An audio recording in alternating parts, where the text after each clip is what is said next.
పవిత్ర పుణ్యక్షేత్రమైన తిరుపతిలో మళ్ళీ భారీ స్కామ్. తిరుమలలో నకిలీ టోకెన్లు స్కాము కలకలం రేపుతోంది. 300 రూపాయల టిక్కెట్లతో పలువురు దర్శనానికి వెళుతుండగా క్యూ కాంప్లెక్స్ వద్ద ఉన్న అధికారులు అవి నకిలీ టోకెన్లుగా గుర్తించారు.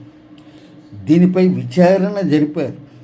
కొంతమంది ప్రత్యేక కౌంటర్లు సిబ్బంది విధుల్లో ఉన్నప్పుడు బయట వ్యక్తులతో కలిసి టోకెన్లను కలర్ జెరాక్స్లు తీయించి భక్తులకు ఆటో డ్రైవర్లు సహాయంతో అమ్ముతున్నట్లుగా తెలియవచ్చింది. ఈ ఘటనకు సంబంధించి ఇప్పటికే 5గురిని అరెస్ట్ చేశారు అనేసి అంటున్నారు. ఈ స్కామ్ ఇప్పటి నుంచే జరుగుతోంది. ఈ మధ్యకాలంలో ప్రారంభమైందా? గత ఎన్డీఏ ప్రభుత్వం అంటే డబల్ ఇంజిన్ సర్కారు అన్నాం. ఆ డబల్ ఇంజిన్ సర్కారు ప్రారంభం నుంచి ఈ విధంగా జరుగుతుందా?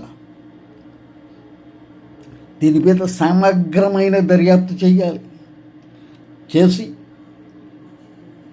తిరుమల యొక్క పవిత్రతను కాపాడవలసిన ఆవశ్యకత నారా చంద్రబాబు నాయుడు గారి మీద, అలాగే జనసేనాని పవన్ కళ్యాణ్ మీద ఉన్నది.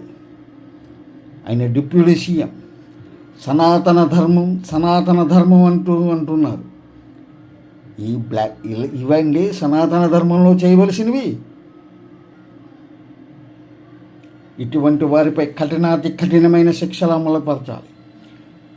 ఎన్డీఏ ప్రభుత్వం వచ్చిన దగ్గర నుంచి ఈ టోకెన్ల జారీ విషయంలో జరుగుతున్న అవకతవకలపై సుప్రీంకోర్టు ప్రధాన న్యాయమూర్తితో విచారణ జరిపించి దోషులను కఠినంగా శిక్షించాలి. అవసరం అనుకుంటే సర్వీస్ నుంచి రిమూవ్ చేయవలసిన ఆవశ్యకత కూడా ఉంది. హిందూ మనోభావాలను దెబ్బతీస్తున్నారు. అలాగే టీడీపీ